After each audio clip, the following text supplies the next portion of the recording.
Buongiorno e ben ritrovati con l'informazione flash di New Sicilia. I principali titoli della mattina: è morto a Catania dove era ricoverato in ospedale Ivan Lobello, 62 anni, ex presidente di Confindustria Sicilia ed ex vicepresidente nazionale degli industriali.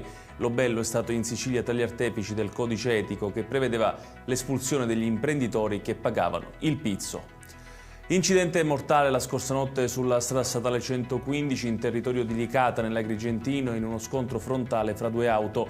A perdere la vita è stata una ragazza di 19 anni, residente proprio a Licata, che viaggiava a bordo di una Smart insieme a un ventenne di Gela, anche lui ricoverato in gravi condizioni.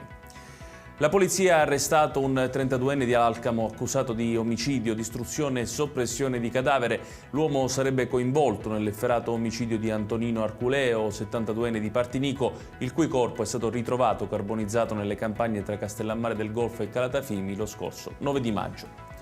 Due 26enni sono stati fermati dalla polizia per rapina aggravata e lesioni personali nell'ambito di indagini su un'aggressione a due giovani nella zona della Movida di Catania. Secondo l'accusa avrebbero minacciato con una spranga le due vittime, ferendone una con un'arma da taglio alla gamba.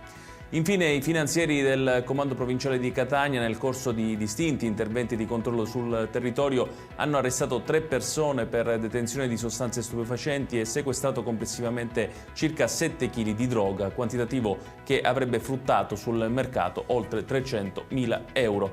Ed è tutto per questa edizione. Tutti i dettagli su queste notizie li trovate come sempre sul nostro sito www.newsicilia.it. Grazie per averci seguito e buon proseguimento di giornata.